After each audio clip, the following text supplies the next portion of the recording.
It's time to take command with former NFL tight end Logan Paulsen and former Commanders beat reporter Craig Hoffman.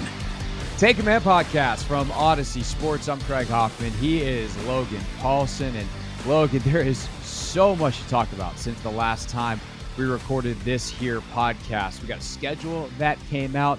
We had rookie minicamp on Friday. And then, oh, by the way, Dan and Tanya Snyder announced that they are going to indeed sell the team. Now, we've kind of known that was going to happen, but this is the first time we've heard from Dan and Tanya. And it was interesting, Logan, because I was on the air Friday, obviously, when this announcement came out.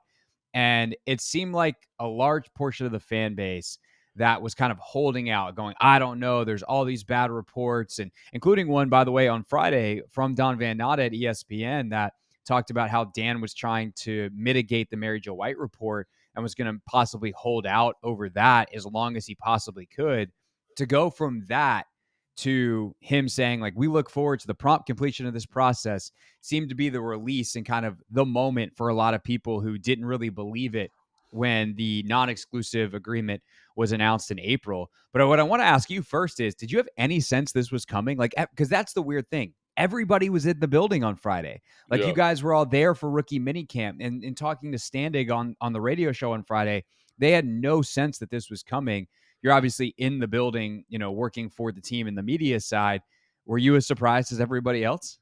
Yeah, I mean, there's like, I think people think like there's like some deep dark secret in the team room. Like, you talk to anybody in that room, they have anybody in the building, they have zero idea what's happening, zero idea. So like, I keep going back to what I hear, what we've talked about on this show, what Kimes talked about on his show. It's like there are a very few select groups of people who know actually what's going on, and everybody else is kind of in a reactive, they react to that information. So Dan and Tanya put that information out, and everyone says, oh, well, obviously this is a great indication for the process. And I think I agree with that.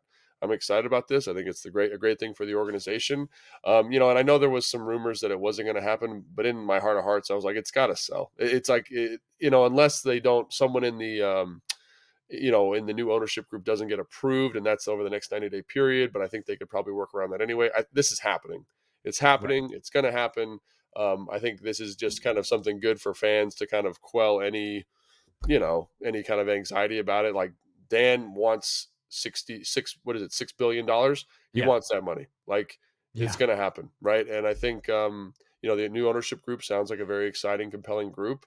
And hopefully we'll have someone on, from the Sixers or something at some point down the road to kind of flesh that out a little bit more. But I personally think, man, like, great step in the process.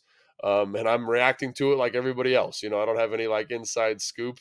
I do on some stuff, but definitely not this. So, yeah, Sixers folks a little busy today after they lost in Game 7 over the weekend. Going to figure out. I wonder if they're going to be covering coach firing, which is also interesting, as Josh Harris might have a little bit more on his plate than he was certainly hoping for. He's hoping to be celebrating an NBA Finals victory. Instead, sure. Sixers get knocked out in the Eastern Conference semifinals again. To me, there's a couple lingering questions. I want to kind of just run through these real quick, and then we can try to make sense of them. The first one is, and I don't know, I feel like this is a bigger question than a lot of people, perhaps, because in part, like, I learned this news, Logan, to peel back the curtain on how I learned it, right? So I read the Don Van Natta story in ESPN. For those that don't know or didn't read it, basically, Van Natta had a bunch of ownership level type of sources, league office people, saying that Dan is trying to mitigate or even kill the Mary Jo White report. And he's obviously, multiple reports that he's refused to participate. And, he doesn't, it's a report into his personal misconduct, including a sexual assault allegation against him on his plane in 2009.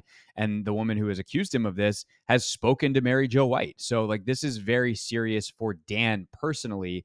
And, Don had said that, like, he's trying to quash that report at the very least, in the same way that the Beth Wilkinson report was quashed, that the commissioner kind of gets to put out a report, and that way a lot of the details and a lot of the information gets quelled, and it's just kind of like, yep, it was bad, here's the penalty, as opposed to the actual details. And so that report comes out at noon. I talked with Van Natta at 3. We taped an interview, right? My show starts at 4. We play the interview at 4:15. At 4:20, the statement drops.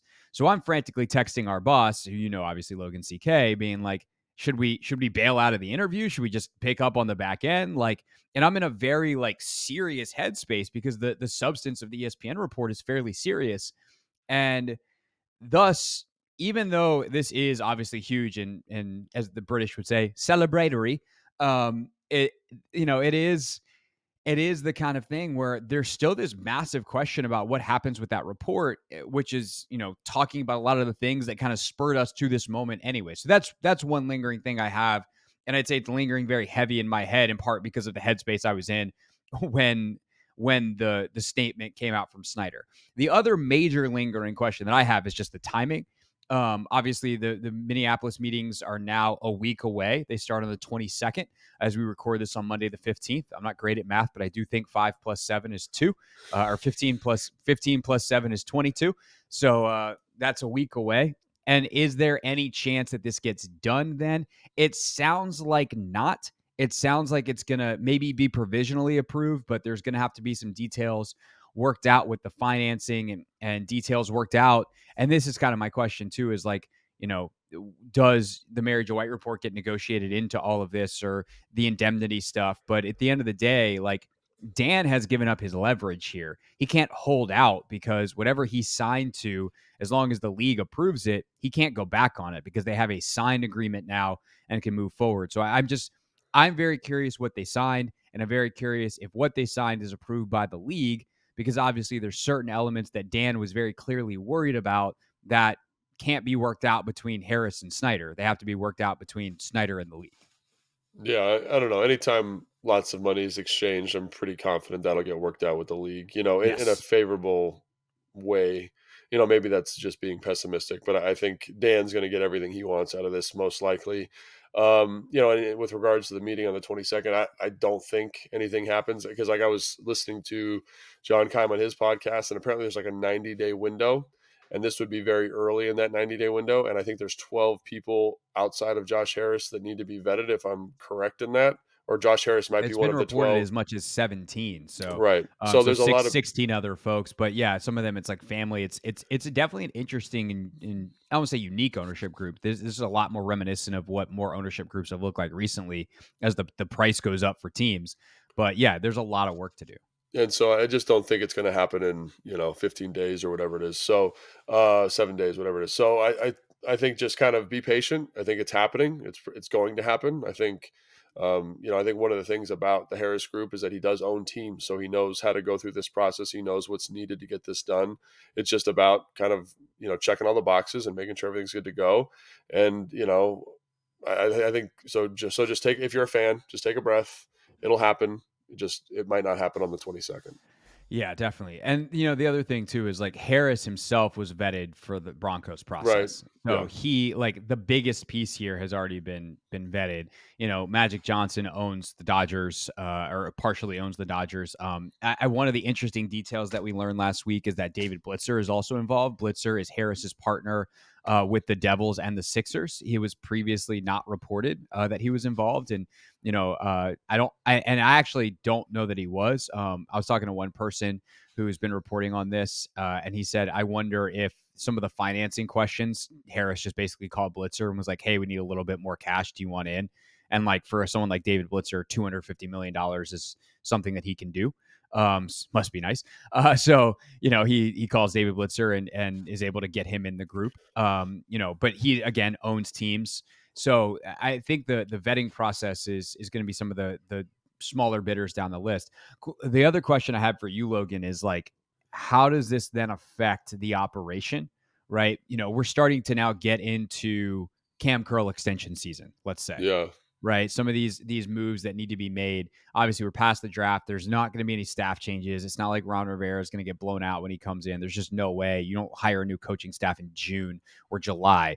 But some of these other financial adjacent moves that have been waiting on ownership, how many of them can really afford to wait versus how many of them, is Ron Rivera going to want to be able to get on a call with Josh Harris after some kind of preliminary approval, if that's something that happens, and be able to have a discussion of whether or not he can proceed or whether he needs to wait? Yeah, I mean, I think that's a really good question. And, honestly, I don't know. I don't know what this process looks like. I think, I had some questions. I had my own like little conspiracy tinfoil hat thing where it's like they didn't bring in an an offensive run game coordinator from the Kansas City tree. And I've always kind of wondered if that was something that was potentially related to the ownership thing. And obviously now Mm, you can't make that higher. It's too late in the process, and this is not an indictment of Travell. I'm just saying I think Travell's a really bright dude. I think he's a smart coach. But I think if you're EB, you want more people that are kind of speaking your language and familiar with what you're installing. And the run game / offensive line coach is there's a reason they call that guy the fourth coordinator on the team, right? Is because they do have a lot of impact. So I was a little surprised that didn't happen. I've always kind of wondered in the back of my mind if that was related to something higher up the food chain, like the ownership thing, obviously. Um, but they were able to get a lot of free agents signed. I do think that the contract extension stuff becomes really interesting, and I don't know if that would be prohibitive. It seems like there would have been enough money in escrow to get that done, or at least get the conversation started if they wanted to. But I also think that that's something maybe the new owner, would like to have some say in. Deadline wise, there's nothing to worry about here. And I think that's like an important statement, right? Because sometimes there's like a July deadline, but that's franchise tag. They can Right? negotiate an extension with Cam Curl in the middle of training camp. Like we see training camp extensions all the Yeah, time. yeah, And a lot of times it's like the first day of training camp. Agents negotiate throughout the summer. They get the training camp in person together with the player, and then ultimately they they sign it there, and it's like, oh, the new extension. Colt McCoy got one like that one year, and it's like, oh, hey, new extension for Colt McCoy in the first day of training camp. Congrats, man. So like things like that happen all the time. That's just standard stuff that every you know organization of any kind, sports or otherwise, has to deal with, and there is some of that, and that's why the more prompt this thing can get done, the better, because then Josh Harris can be like, okay, these are your new budgets, or we're going to work with you on your new budgets. And right, considering how much work there is to do for this franchise, and not only because they're them and there's been all this stuff that's happened and yada yada yada, but just the general preparation for a season, like any NFL team getting ready for a season, there's a lot to do. right. And not knowing kind of what your operational budget is going to be is got to be really difficult. So the faster they can have those discussions, the better. Yeah. Anything else adjacent to this that's on your plate of either questions or comments? No, I mean, like I said, I don't know a lot about what's going on, and everything seems to be kind of going as expected. And I do think, I would just assume that the sooner Harris gets approved and the sooner that group gets approved, the better it is for the team in terms of extensions. I have no insider information on that, but that just would be an assumption I would make if I was a coach, and like this is the guy that's writing the checks. I want him in as quick as I can so I can have those conversations. Totally. You want normal operating order, and normal operating order is the ability to call the owner and get approval on something if you need it, or discuss it with him. And well, that hasn't been the case here in a long time. So it'd be good to, and by a long time I mean like at least December, when Dan Right. kind of checked out. So that'll be good once Harris finally gets in here. Obviously, the thing that is needed now is ultimately the vetting process to be finished by the finance committee, a recommendation to vote to the full NFL ownership of 32. 24 have to vote yes. It is very much expected that will be merely a formality. They do have to figure out the details, but that is what we are waiting for at this point.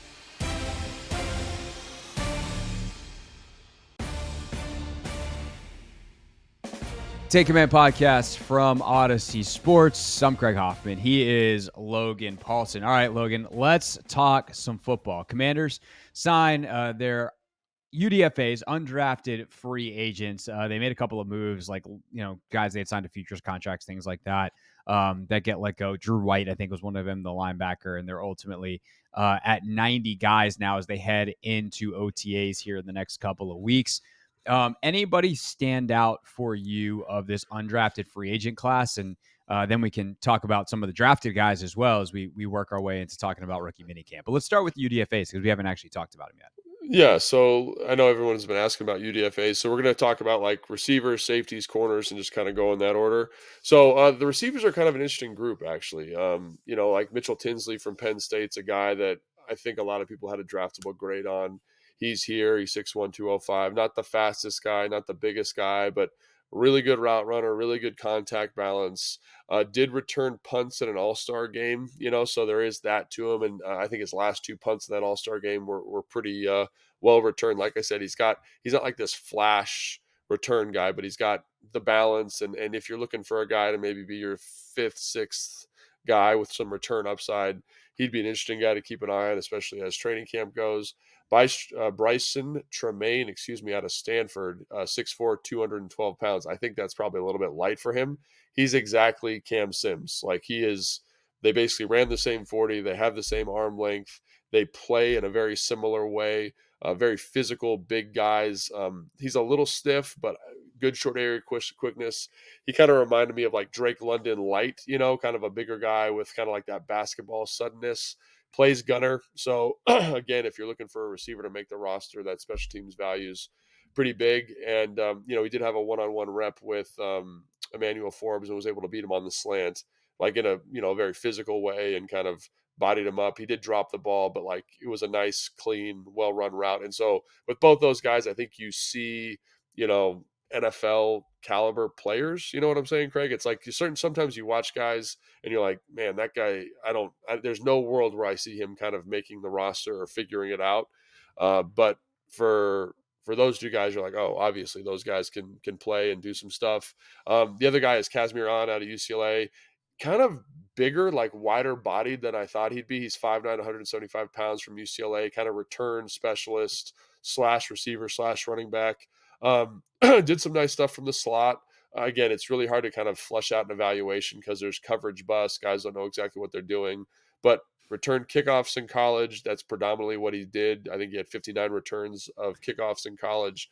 And then in the East-West Shrine game, which is a all-star game, he had 6 punt returns where he didn't look quite as comfortable but didn't have any issues catching the football. So again, if you're looking for a guy to maybe make the roster with some special teams upside, those are kind of the 3 guys from that group. I will have to say Jalen Sample from Minnesota State. He's listed at 6'6", 200. I think he's smaller than that, but did have probably, I think it was 2 explosive plays over the top of the defense on the first day of rookie minicamp, kind of running by the defense. And obviously it's really hard to say that's going to translate really well, because I will say when you watch rookie minicamp, it feels like you're watching a bad college practice.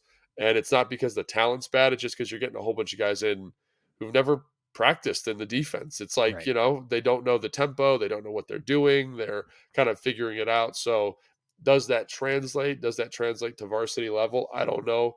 I will say in terms of just straight receiver skill set, the guys that stick out to me were Bryson Tremaine and Mitchell Tinsley. Those guys kind of were the 2 receivers that I thought, just watching the film, watching them at rookie minicamp, I thought these guys have a shot. And plus their special teams upside, I think that really doubles down their opportunity. And then Kazmir Allen, I think, is a little bit too specific, but again, has some explosive play potential there. So So that's what I was those gonna are, ask. yeah, Yeah, is with Kazmir Allen especially, because he was like everyone freaked out when they signed him. The Twitterati who loved the draft and love college football were like, this dude's so explosive. Commanders have needed a returner. They've been, I can't believe still people are mad that they let DeAndre Carter go, right? And Allen is a guy that was super successful at UCLA in that right, return game. But is there a place on a 53-man NFL roster for essentially a returner? Like, sure, it's one thing if he's Dante Hall, but right. if you're not that, and does he have enough, I guess would be the other part. Like, is there enough of the wide receiver running back stuff? But is there a place if a guy's actually an exceptional returner, maybe not Hall of Fame good, but like really, really good returner, is there a place on an NFL roster for him? Or is it too specific and there's not enough versatility there and it's not worth the spot? I definitely think there's value there, and I do think he can play other positions. It's just, if I'm picking a receiver from the bunch to return, it's Mitchell Tinsley, right? And I know he doesn't have the same name recognition, but he catches the ball well, and he's got some good contact balance. I think he's going to be a good NFL returner, and he has excellent upside as a receiver. And I think the thing about Kazmir Allen is everyone thought he was going to run like a 4.2 coming out.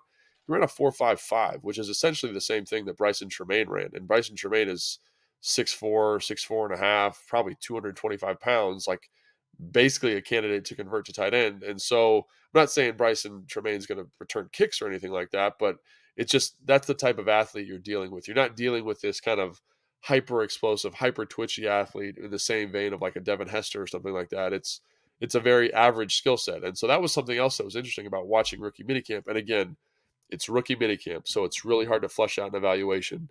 But you don't see that top end juice from him in the same way that you saw it in college. Like just because guys are a little bit faster, they're a little bit bigger, and I think it'll be interesting to see as he gets more comfortable what that looks like. But quite frankly, like his return stuff in college, it wasn't he had 59 returns, but 60% of them were touchbacks. It wasn't like every return was a touchdown. It was like solid return here, solid return there. Where he really shined was in the context of the offense, catching bubble screens, catching in certain running situations, jet sweeps. That's where he really shined. And my question is like, you mentioned, is there a spot on the roster for a pure returner? I'm not sure he is that. There are Mm. certain guys like Matthew Slater coming out was a gunner. He played gunner. He played all four special teams at UCLA when I played with him, and he had 6 touchdowns returned for touchdowns, right, off kickoffs. And so he was a return specialist and a special team specialist predominantly.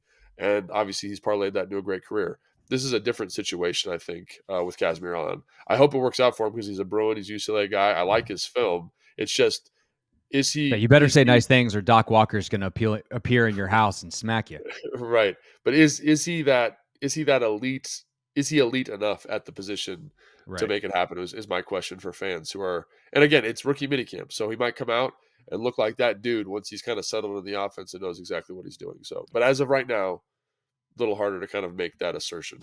Yeah. I also wonder for a guy like that, he's a premier potential example for 40 times versus GPS times. Yes. Because, if he comes out and everyone thinks he's a 4.2 guy based off the tape and he's running away from people and it's all there, it comes out and runs a bad 40. Some dudes are just not track guys. And the 40 Yeah. is such a technical, we talked about this at the combine. It's such a technical thing.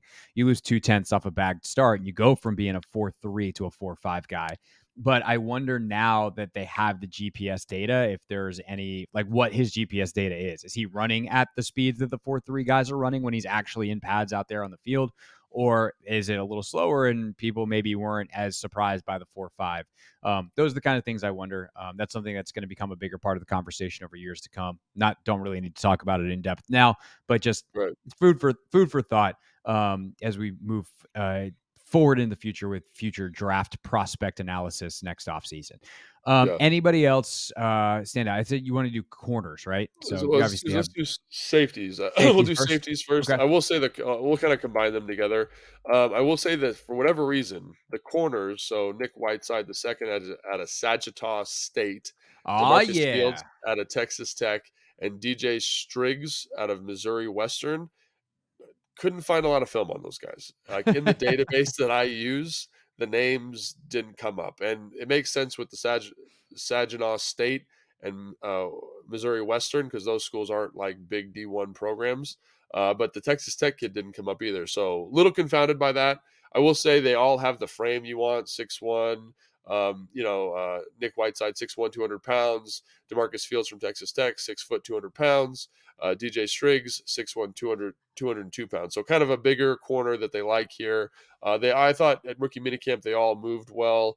Again, Nick Whiteside I thought made some good plays, but also got beat a couple times by Jalen Sample from Minnesota State deep down the field. Again, it's rookie minicamp. They're learning the defense. They're learning when they have help. So, take that for what it's worth. But I'm not sure that any of those guys are going to definitively like stand out in camp. They've got a lot of depth there at the cornerback position, especially drafting 2 in the first and second round. So I'm kind of pumping my brakes on this group, but we'll see. Maybe someone flashes in training camp. The safeties, however, are very interesting. Kendall Smith, Illinois safety, 6'1", 205 pounds. He played obviously in that backfield with all these Illinois defensive backs that got drafted, and he was the 4th guy. He plays, he's a bigger guy. He's 205 pounds. I thought he was going to be in the box a little bit more. He's a true post safety, and he's not the fastest guy in the whole world. He's not like the most explosive guy, but he is very instinctive, and I like that for a true post, a guy that just kind of drifts to the ball in the right way. I think he had 5 interceptions, I right? think that's Just right. kind of Yeah. being around the football, like getting tipped up or catching it. Like he's got good ball skills. And for a defense that's trying to prioritize that, I think that's great. He played safety. So I think that that's obviously advantageous, for special teams value and stuff like that. Is he going to make the roster out the gate? No, he's got a long road ahead of him because they've got a couple guys here, Percy Butler, namely, who are very good at playing post. And he lacks the same kind of versatility as some of the other guys they've drafted in the past. He is a post player. So he's going to have to make it. He's going to have to maybe diversify his skill set a little bit, but a good football player, fun to watch his tape. Hard to watch his tape because he is in the deep post a lot. So you got to watch like 7 games for him to make like 3 tackles. But, that's not his fault. That's just because he plays the post all the time. The other guy from Michigan State, Xavier Henderson from Michigan State, 6'1", 210 pounds. Man, I turned on his tape and I was kind of blown away by it. I was like, how did this dude not get drafted? He ran a 4.4 at his pro day. He's a big guy, 210 pounds. He hits like a big guy. He can track the ball well. He plays the overhang kind of star nickel position, which again is like the Buffalo nickel position in this defense. I Right. thought he did a really nice job of that.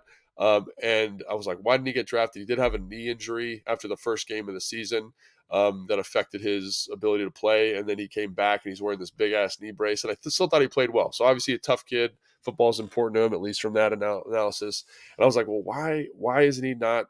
Why didn't he get drafted? Basically, because he's fast, he's physical, he hits hard, and I think the thing I settled on is he's not great at taking on blocks. He's got 30-inch arms, and like Cam Curley plays the Buffalo nickel, has 32-inch arms, right? So there's a little bit of a discrepancy there. He has a hard time getting off even big receivers. So I thought when I first watched this film, when you watch his key plays, you're like, man, this guy's going to walk in and be the Buffalo nickel because he did it in college. He basically played linebacker overhang. He also played a little bit in the post. So he's got a lot of position versatility. I just don't know if at the NFL level, if he has enough snap and enough technical acumen to get off blocks with tight ends and offensive linemen, or if he's just going to get enveloped. So I was super excited. I was like, man, this guy is my sleeper. He's going to make the team. And so I ended up watching like an hour of film on him. And then as you get into the deeper cut of it, you're like, Right. You get past the highlights portion and you're like, maybe oh, this is it. And again, he moves well, he hits well. There's good stuff there. It's just the blocks, taking on blocks in and around the line of scrimmage, which is a key part of that position, he didn't look super comfortable doing that. So that's, again, all these guys have their warts. That's his wart. And so I think that's interesting, obviously. And then there's 3 guys left. I didn't really watch the quarterback because he's a quarterback, undrafted free agent quarterback. He might make the practice squad. Who knows? The guy of the 2 remaining guys is Joshua Pryor from Bowie State. He's listed at 280. At rookie minicamp, he probably looked like 235, 240. I think that's an inflated number. It looked a little out of sorts at rookie minicamp. Again, hard to find film of him because he's a small school what guy. position are we talking here? He plays defensive line, and at 280, I was like, oh, he's going to be like this big edge setter. He's more of a stand-up outside linebacker, just looking at his frame. I'm not saying he can't develop into something, but he just looked really raw at the rookie minicamp. So, we'll see how that progresses. Mason Brook from Mississippi State, he's listed as offensive tackle. He played offensive guard. It says I have Mississippi State here, but it's Ole Miss, excuse me. 6'6", 315. And this dude, Craig, holy cow. He didn't practice, but he looked the part, man. He looked the part. He's a big, tall dude, good athlete. I do not understand. He transferred in from Western Michigan to Ole Miss last year. He played like basically 90 snaps at the beginning of the year, and then something happened. He didn't play the rest of the year. So I don't know what happened, but in his snaps, he's a guy who athletically, physically can do it. You know what I mean? And so like with UDFAs, you're kind of like, what happened? And I would assume it had something to do with his whatever happened at Ole Miss that led to him not playing for the majority of the last half of the season. Like, I don't know what that is, but he can play football. So in terms of offensive line depth, getting some value in the draft, I think they're, undrafted free agent guy, like that's a heck of a find. And we'll see how it develops, obviously, but athletically, all those things are checked. I was pretty impressed with him. His college tape. He didn't practice, obviously, at the rookie minicamp. Gotcha. Quan Martin was was excused absence for this. Emmanuel Yep. Forbes on the field, KJ Henry on the field. Obviously, Yep. a lot of the young rookies on the field. Any Yep. of they're not rookies, but the drafted guys, they're all rookies pretty much. Although there were some young vets there too, which is Yeah. Young kind of vets. cool. But of the drafted guys, anybody in particular stand out? And how did Forbes look as the first rounder? I mean, Forbes, the first play of 7-on-7 had a pick from the slot. I mean, it was like right on cue. It was like, oh, hey, like he didn't practice a ton, like he didn't, like he's the first. He's getting ready for actual OTAs to Yeah. play with the guys that are going to be his teammates. Right. So he didn't practice a ton. So I remember the first day, like, you're going through the film and you're like, where is he? Like, was that 13? No, that's not him. Da, da, da. And then like like literally the first play of 7-on-7 interception. You're like, oh, there's 13. Like I said, he, little undersized. I think the thing that got me was just how aggressive he was to break on everything. I kind of was concerned, like you are, like people start talking about how you turn the football over, and as a player, that's all you think about, and like that's my value. I need to make that happen, and so I kind of wish like he had just chilled out a little bit, but did a great job, made some plays. Got beat deep down the field a couple times, but I felt like he was in phase and could have made the play. I mean, he's the first round pick for a reason. Excellent job. So did play in the slot the first day, which was a little surprising. Like I said, Bryson Tremaine kind of beat him on a slant. Bryson dropped the ball, but Bryson kind of out physicaled him at the line of scrimmage. So that's something when you're 166 pounds, you need to get addressed. The offensive line guys, I thought did a good. Stromberg looked excellent, but again, he's playing against a whole bunch of undrafted guys on the inside who are tryout guys, so he should look excellent. And then Braden Daniels played left tackle predominantly for them. He's gained a lot of weight. I talked to him in an interview. He said he's gained about 25 pounds. So putting him in that 320 range, I've never seen a person look more like a guard. Like he just looks like a guard to me. He looks like a guard. Obviously, he's a good athlete. He moves well. Him and Andre, that's not his name. Who was the 7th round pick? Andre Jones. Andre Jones. They kind of were battling on the left side. Andre Jones, again, you see the length, you see some of the movement skills. Practice tempos were kind of different for everybody. There's a couple times where I thought he had Braden beat, but kind of stopped, which is good practice habits because you don't want to be running into the quarterback. KJ Henry, I thought looked great. He beat his man a whole bunch of times, but again, he was going against the kid from Illinois State, the tall guy who's 6'10", who's on the roster. And right. That guy hasn't played football for like 2 years, and he looked a little bit rusty. So, where is he at versus like varsity level competition? Hard to tell. Christian Rodriguez, I thought looked great. He's like a thick, big body guy. Looked a little out of shape, but it's rookie minicamp, so that kind of stuff happens. Is that everybody? That is everybody. I think so. Yeah. So I mean, it's they looked kind of as they should. I do think Braden Daniels, after seeing him, is probably a guard. KJ Henry might be a guy who makes the 53 in a rotational role. I think Andre Jones is probably, we'll see what happens. He's got some good tools, but again, it's the first day. It's hard to tell exactly what's going on, but I think everybody did what they were supposed to do. Also say the kid from Illinois, the safety, I forgot his name, had an interception. Kendall Smith had an interception. So, that kind of the guys who were supposed to be ball hawks were ball hawks and made some plays. So, don't read too much into it, but I think it's a solid group of guys. They did a good job. I think the UDFA guys, there's some interesting names in there. And the draft guys looked fine versus competition they should look fine against. So that's the goal. Next stop, OTAs. OTAs. And that's where we got real stuff happening. So not that this isn't real. This is an important part. But no, this isn't real. This is not NFL football. These are not NFL football. Most of these guys are not, with all due respect, they're 5% best players on the planet. But unfortunately, to be an NFL player, you got to be the top 1% to 2%, and some of these guys are in the 3, 4, and 5 range. So that's just the nature of. I'm glad you brought that up of the sport, because it is like people are like, well, what do you glean from this? It's like you're going against like, I think they had 39 guys who are tryout guys who will probably not be in the NFL. So it's hard to tell for sure.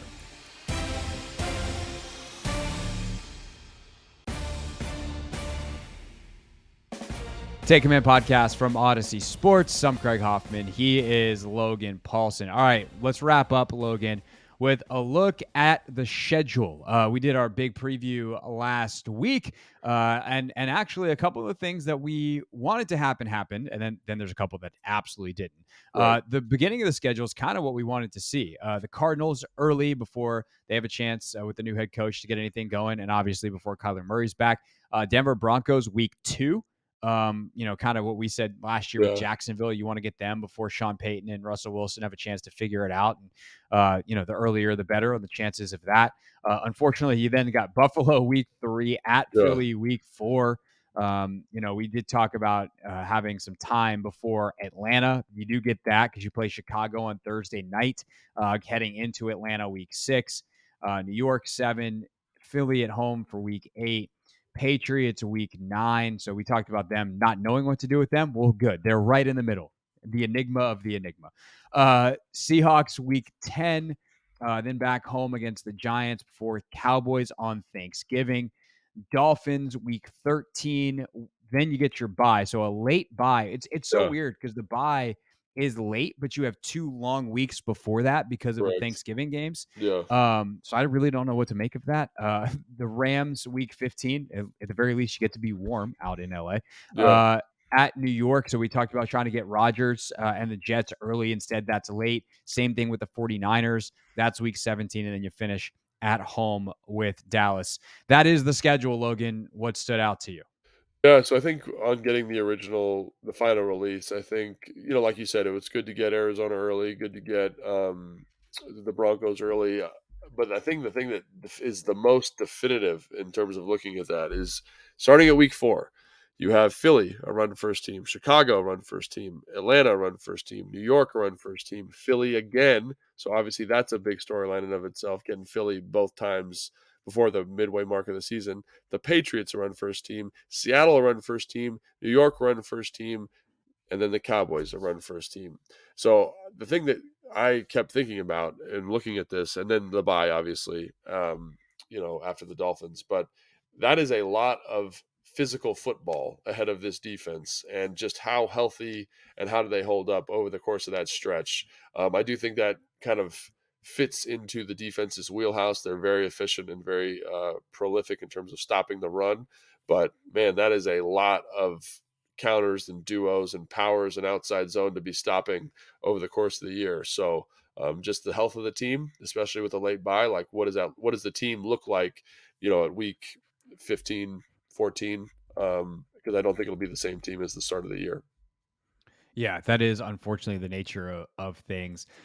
Defensively, or offensively for the Commanders, the defenses that they'll have to face. Interesting run for sure, because it feels like it goes wildly up and down in terms of potential skill.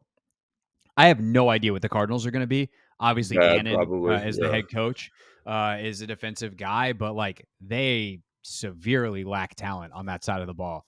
And They he's a very conservative defensive play caller. Like he likes to kind of sit back in soft zones. Like quarterbacks, for the 2 years he was a defensive coordinator there, I want to say they had like it was the top or like top 2 completion percentage against that defense. So I think for week 1, a not very talented group with not very good pass rushers playing soft zone coverages is probably pretty good for Sam Howell to start the first game of the year off. Right, and that's ultimately obviously what I'm getting to is like what kind of challenge do we see for Sam Howell? Broncos defense is real good. People That may not team, realize that that roster because is really yeah, good. people That people roster may is not realize it incredible. because they were so bad last year, but Yeah, I the agree. defense was good last year and has not lost any real significant pieces. Obviously, they have a change in coaching staff and but man, that's a good one. The Bills probably like they're not the best. It's not the strength of their team. Obviously, Josh Allen is, but like they're very good. Eagles, One of the best secondaries in the NFL. right. Eagles, talent wise, is exceptional. I am curious to see what they look like. Obviously, Gannon gone. I know a lot of people like their new DC, Uh-huh. but we'll see. Bears last year were a disaster. They're a completely new team this year.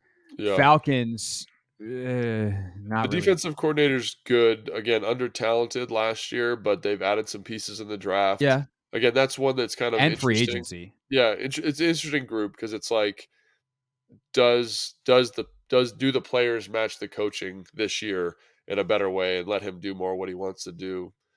But yeah, I agree. Not like a by no means like a juggernaut defensively. Right. Giants, I I think would say that's overperformed last year, and we'll see this year. But like they know exactly what they're going to be. And then you got the Eagles again week 8 before you got Belichick week 9.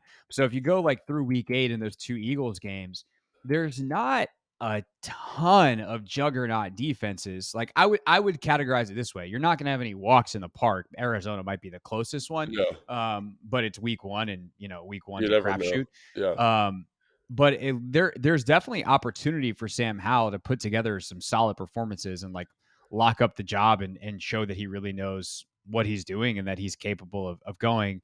And obviously you're dealing with a new offensive coordinator and they've got all those challenges the same way that these other teams that we're talking about with new Yeah. coordinators do. But there's definite opportunity there for Sam Howell to put some good games together and to kind of get this team off to a good start, even though they're going to be facing excellent offenses and they might have to, win some shootouts. Yeah, and I think the two Philly games will be interesting because again, new defensive coordinator. What are they really? I think that'll be really interesting. But like you said, like not a whole bunch of crazy talented, crazy scheme defenses. I mean, I think New York is one that is gonna be tough for him, especially given kind of the protection responsibilities on the position. Because that is a tough defense to kind of navigate. They are And we heating saw it people up. last year. I Yep, mean, and Taylor and Carson both just absolutely did not. Actually, I don't even know if it wasn't Carson. It was just Taylor, Taylor both who's times. Yeah, super, super smart. Just could not get it right. yeah. So I think that like again because they're divisional games. Those are three defenses. Maybe the Broncos, but like what is that? Of the first 8 games, you've got 4 kind of tougher defenses and then a couple that aren't that tough. I think that's kind of as good as you could hope for.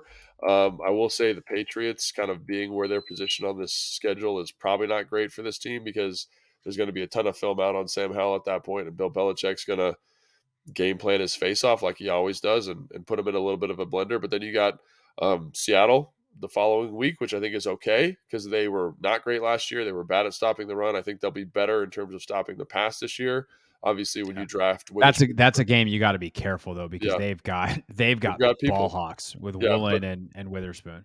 but I'm saying if you can take advantage of how they've played the run last year, they have improved a little bit in that area from a personnel standpoint, but they were bad. They were bad in that department. And I know Ron wants to run the football. I think EB wants to run the football. I think that might be able to alleviate some pressure there. Obviously, New York, it's always helpful seeing a defense for the second time. And then, Dallas, I think, is an excellent defense. So maybe the back half of the schedule gets a little bit tougher from a defense standpoint. I would think Back yes. half is pretty brutal. Yeah, the Jets, San Francisco, Dallas, those are tough defenses. I think Miami is a sneaky, very, very good defense. LA, I think, is in the midst of a rebuild, but you always got to negotiate Aaron Donald. So, um, it's going to be tough. These are good football teams for the most part, and they have really good identities for the most part. Um, yeah, it's a tough schedule. I mean, I'm sure you've predicted wins and losses. I had to do it a couple times, but how do you feel about it? I refuse. That's how I You're not feel. going to do it? I refuse to do the wins and losses thing because it's just like it's May. We don't know how good anyone is. Like I've said, I think this team is somewhere between 7 and 11 win good. It just depends on health, and I've known their opponents the entire time since January. So Yeah, my seeing the order of the opponents wasn't going to change that, and I just don't get how people overreact to the order of the opponents when, like, sure, it's nice to see Arizona early before Kyler, but like maybe not. Maybe they're just going to be yeah, terrible all year. Maybe they'll right, be better early, and then Kyler comes back and he's bad because he's rusty or whatever. He's right. lost it or whatever. So there's no telling what it is. The thing I do, Logan, with the schedule when it comes out, which we got our show blown up on Friday by the ownership news. So Anthony and I will do this on Monday. So probably after most people, or we'll have done this when most people have heard it. So you can check out the clip on YouTube at Craig Hoffman, or you can listen to the Hoffman Show podcast. We're going to do a road trip draft. So I will ask you to wrap up this podcast. What's the number one road trip you would like to go on after seeing the Ooh, schedule? after seeing That this that schedule, is something that you can do with an NFL schedule. That's that's way better than compelling. trying to do wins and losses. That's compelling. That's good stuff. Number one road trip. So I've been to Dallas. I've been to Denver, excuse me. That is a fun stadium to go to and play in. I have never been to Foxborough. I'd like to go to Foxborough. That would be Okay. fun. I have family that lives up there. I've seen the stadium. I've never been in the stadium. I've heard it's a really cool environment. Yeah, Just it's pretty cool. from a football standpoint, obviously I'm from LA, So that would be cool to go that one as well. So that's my easy 1 seed. It's mid-December. It's going to be cold as hell here. You're sounding so soft right now, I'm Craig. such a weather wimp.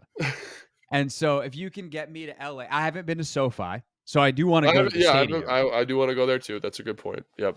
The football game might not be the best, Yeah. but I get to go to SoFi, which is probably the nicest stadium in the league, and I get what I hope is a 75-degree day in the middle of December. Sold. LA, Gosh, 1 don't you seed. just want to be like in December, like want it to be snowy when you're watching the game and like kind of cloudy? Like, isn't that what it like? That's football weather, man. You don't can't be out in LA like just I like in think perfect weather. I think it's better if you play in that because it's like fun. You get to run around. You're warm. When you're just sitting there, it's cold and you're Gosh, wet I and mean, you're I, just maybe, yeah, I don't know, man. Like, there's something about football in December, man. Just gets the yeah. blood going a little bit, you know. But I think I like LA.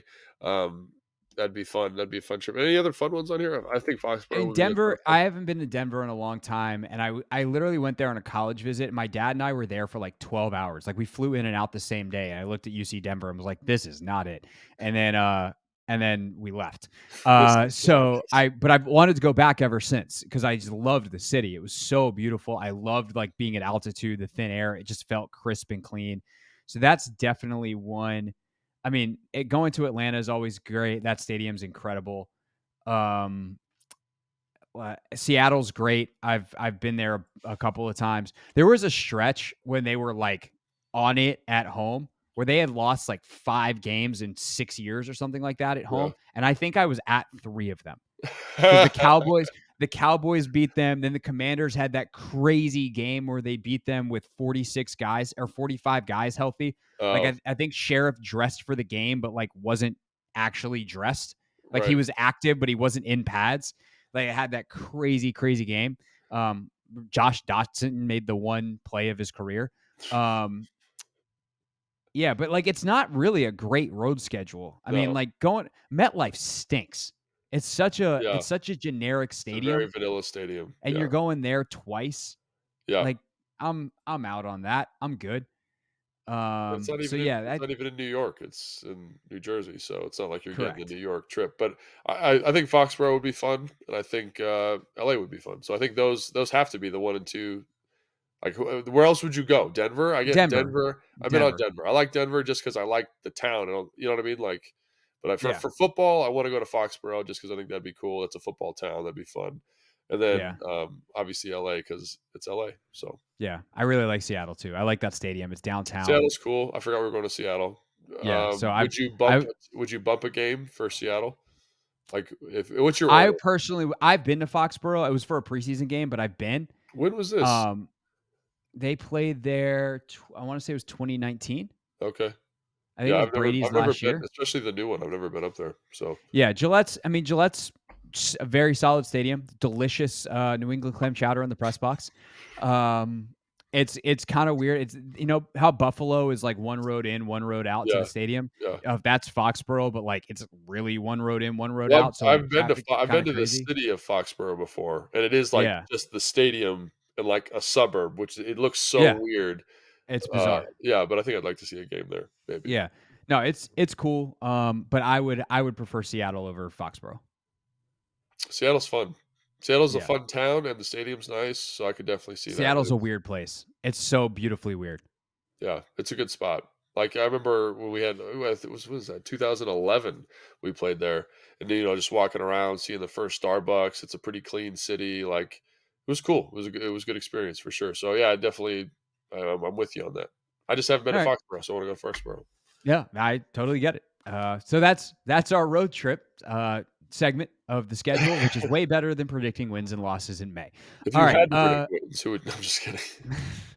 they'll win the games they score more points. Yeah, there All you right, go. what are we doing on Wednesday? We got a mailbag Wednesday, I think. Is how Sure, we're yeah, that lining seems up right like a now. good thing. Yeah, and we're we're in the point of the off season now where we will take any suggestions. I think we're going to do some fun, like if you had to have like offensive lineman versus skill position, type of draft, 11 on who 11. who would Yeah. win? Like we're going to try to think of some fun stuff like that, but we're always open to new stuff. Yeah, So send us your wacky ideas. We might yeah, just use them. yes, You can tweet me at Craig Hoffman, Instagram at Logan_Paulson82. Thanks so much for listening. Subscribe wherever you're watching or listening right now, and we will see you later in the week on Take Command. Thanks for watching this clip of Take Command. First, why don't you like it? It lets other people know that it was good, and then they should watch it too. And Logan, we have a new exclusive home for full episodes. we do. 1067 The Fans YouTube page. Go check it out and please subscribe. Yeah, do what Logan said. Do He's it. very, very smart.